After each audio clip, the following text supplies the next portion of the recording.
So building unbreakable forms in React. Pretty sure all of us would have worked on forms at some point in our career, whether it's for company or personal project, whatever, right? But first of all, who am I? Well, depends who I'm asking, right? So I'm founder at RoadsideCoder. We provide software development services, and I'm a YouTuber as well. I create videos on YouTube. I teach React and web development related concepts. My major job involves simplifying complex web concepts through real-world projects. Some of you might have seen my videos as well, right? Okay, so let's see what we cover. We will cover the traditional approach of how we used to create forms back in the day. Some of you might be creating this way right now as well. So why does that approach needs improvement? Step-by-step transformation on how you can make it better using a library that I'll be showcasing. And finally, the results, what we will get after this, right? Okay, so let's discuss the traditional approach, but let's see what we're working with first. Let's see the forms. So this is a form. I've tried taking most of the types of inputs that we generally do, like first name. Let me just fill it out real quick with some gibberish data over here. Example.com, whatever. Input something here. We can put some random city, state, and if I let's say leave this hobby, right? You can see it's giving us error. Same with other fields as well. If I leave this empty, it's giving us error. So obviously we have some validation in place. So notice we have this address field, which is an object. Others are normal input fields and stuff, but this address field over here, this is an object with city and state nested inside of it, right? So we'll see how we can handle that. We have this hobbies over here as well, which is an array. So let's say if I put one over here, if I say hobby 2, I'll put another hobby here. We can submit it, right? Right now it's submitting. I have simulated an API which will 50% of times will give error, 50% will work, right? So yeah, we will see all of these types of fields, how these work. So you can see we get error. Let's try it again. Yeah, now it's success, right? So we're getting all of this data. You can consider this as handle, submit, that we will be handling. Right, so this is our form. That's fine. So let's dive into the code of the traditional form that we have created over here. So you can see we have this use state over here, right? We have taken separate use state for errors, it's submitting, and we have created every single field inside of this use state. What's wrong over here? Does anyone know? Right, this is like this state allowed. This code looks a little bit messy, right? It's not that much clean. If we want to handle different fields, first let me show the code. So here it is, the form that we have created right here, right? Then we have separate handle change logic as well, and also if you notice these three functions right here are just for handling that hobbies array that we have created right here. So this hobbies array, right? So this lot of code, that's the custom code that is being written over here. Over here you can see this code is for this nested address field right here. So you can see city and state over here. So a lot of unnecessary code. That code has been avoided. Also, when we are submitting our form, when we are submitting our form, this is the validation logic. This is the real place right here. And notice, I have not included password over here because password was not part of our form. But if there was password over here, imagine the types of validation we would be adding. I don't know, captcha, capital letters, small letters, special characters. It would be nightmare, in my opinion, right? So let's see the code right here in the handle submit. You can see it looks quite messy.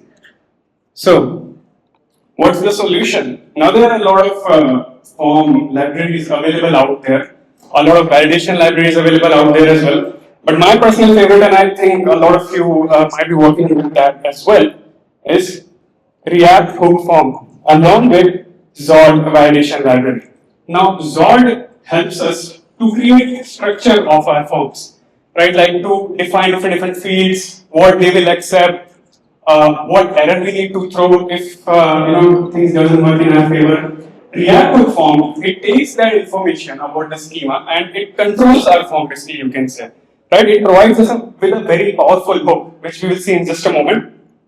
So let's see how we can install it. We can say npm install React form to install React form mostly and install.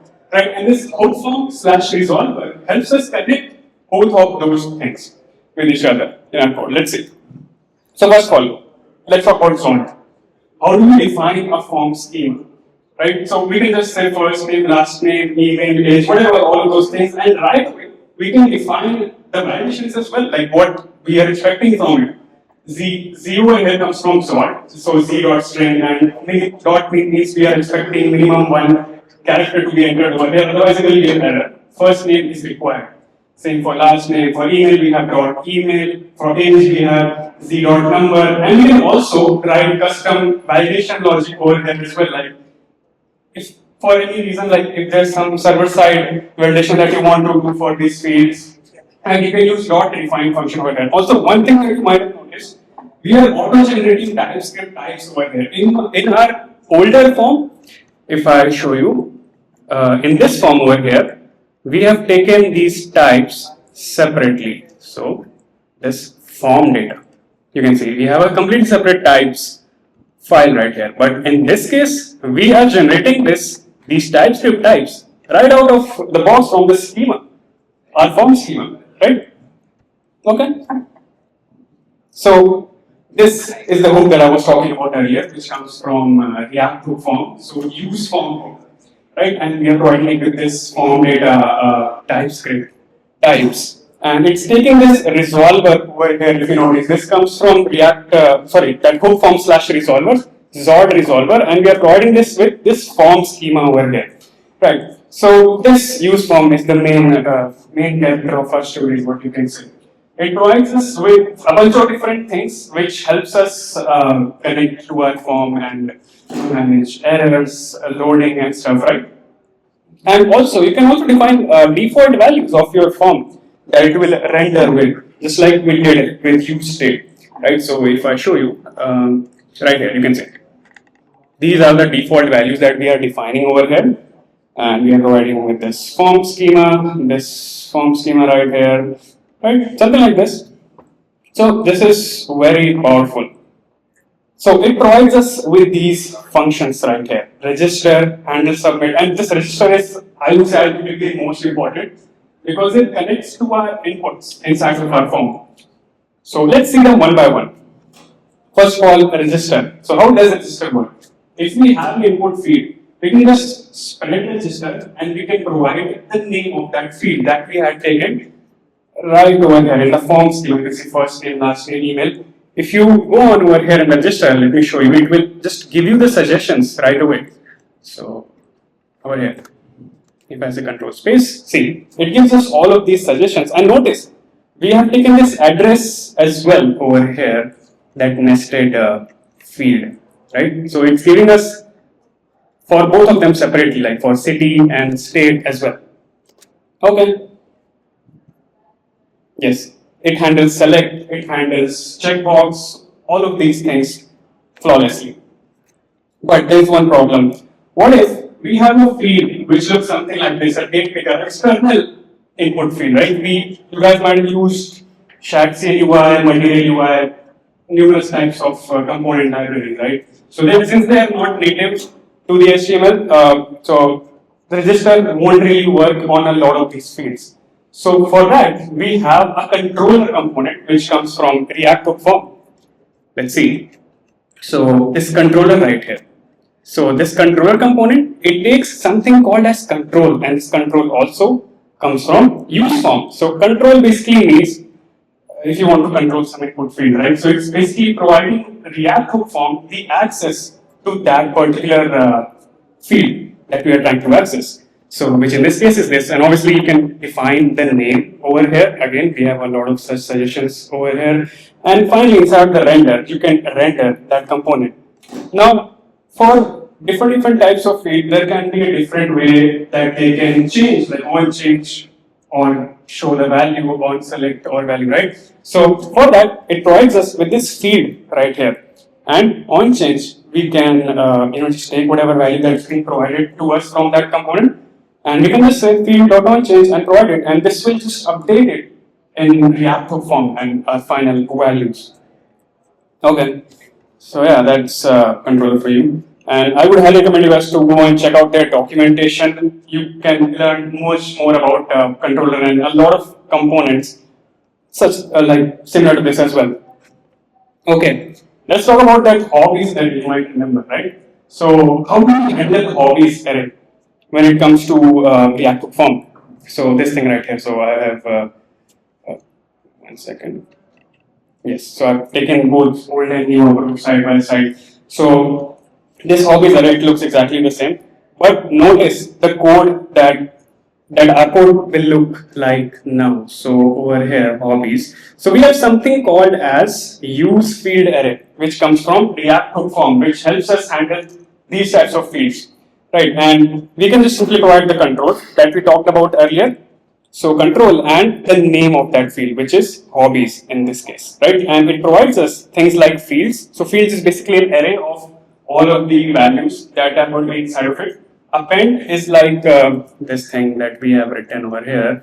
It's this add hobby and remove hobby. So this comes right out of the box over here in the model form. Append and remove. I'll show you where I'm using this. And we don't need handle hobby change anymore since we are using register function. So let me show you where we are using it and how we are using it. So notice. These are all of our fields. So fields.map, we are rendering them just like this. So in the input, we are just simply providing register. We're saying hobbies field and the index that we are currently in. There can be a lot of hobbies, right? So it's important to provide the index over here, .name. And then if I want to remove it or add it, first of all, let's say if I want to add it, I can say append and simply provide the name over here, right? And same for the remove as well. And it will work right away. So if you see, if I say 1, oops, sorry, I pressed on submit. So 2, see, it's working flawlessly. Cool. So this is how you handle hobbies by using field array. This is much more clear version of what I just explained. So watch. So there's one field over here, a checkbox. If you click on this checkbox, we have an input field that shows up. So it's basically dynamic a little bit, right? So how do we do this without re-rendering our form? We have something called as watch. So let me just show it right away over here. So you can see this watch function, again, this comes from use form hook. So it takes the type of field that you want to watch. So in this case, it's subscribe. And we are going to be providing it, the register to obviously take the value. And when it is true, we can perform whatever operation that we like. In this case, we are just showing this input field over here, right? Okay, then finally, we have handle submit function. So handle submit, it's pretty straightforward. It comes from use form again over here, handle submit. And simply handle submit, we can provide it to on submit, and it takes a certain on submit function, which will handle submit will provide it with the data. So you can see it is providing it this data, and you can perform whatever operations that you like over here. And you can catch here, you can make some call to an API, etc. Okay, let's discuss how we are going to be handling errors now. So errors can be handled using these errors variable that comes from use form hook. So it provides us with this form state, and this form state has a lot of things, not just errors and is submitting. So if we take a look, notice cross a comma, control space, yeah, you can see it provides us a lot of different things that we want to do over here. But when it comes to errors, earlier we had a completely separate state for errors, right? But right now it's coming out of the box from use form, and if you want to use it, we can use it just like this. Oh, sorry, this is the different file. I've created separate file for errors. Yes, it's the same component. So yeah, you can see errors dot first name. If it is there, then errors dot first name dot message. For all of the fields, it will remain the same: last name, email, age, gender, address, etc., etc. Right? So yeah, it's pretty convenient, and is submitting if the form is being submitted, it's loading. So you can put it on the button, make it disabled, and you can show submitting whatever loading that you like. But how do we handle server errors? The errors that comes from our API or whatever, right? So we have a set error function that comes from use form hook, right over here. This set error function. So using the set error, not just server errors, you can handle any types of error. You can manually provide errors for these things over here as well, right? So let's see. We're using set error inside of our API, inside of our on submit, obviously. We're going to be, if we have some any error, we're going to catch them and we're going to say root. So this is very important. So root catches these types of errors. You can see we have all of different types of errors over here. So we need to say root. You can provide the type of the error over here. Again, we have a bunch of them right here. And we can provide the message, whatever message that you want. And then you can just simply take it and render it wherever you like. So I'm rendering it right above the button, the error that you might have seen at the beginning of this session. Right, so yeah, something like this. Let's go and test it out. So, but there's still one feature that is missing over here. So notice, I'm putting my name, and if I remove it, nothing happens. But when I click on submit, only then these errors show up. So what I want real-time validation over here. Right? How do we do that? So simply use form takes something called as mode, and we can provide it the type of validation check or error check, whatever you want to call it, that we will have over here on blur, on change, on submit, on touch, right? So I'll say on change, right? So if I let me just refresh this page first. Yeah, if I just enter anything over here and remove it, now you can see it's giving us errors in real time.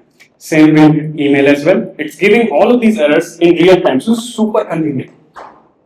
So that's what next slide was. Mode on change, right? Real time validations. Yeah, so that's it for my session. If you want, oh, sorry, I forgot results. So, what did we achieve? We avoid the complete manual state management, right? And we had schema first validation, obviously using Zord.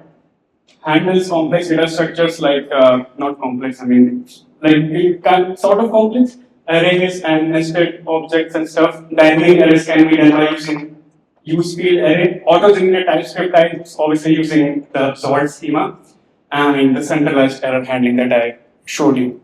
If you want to connect with me, you can scan this QR code, and if you have any questions, you can ask.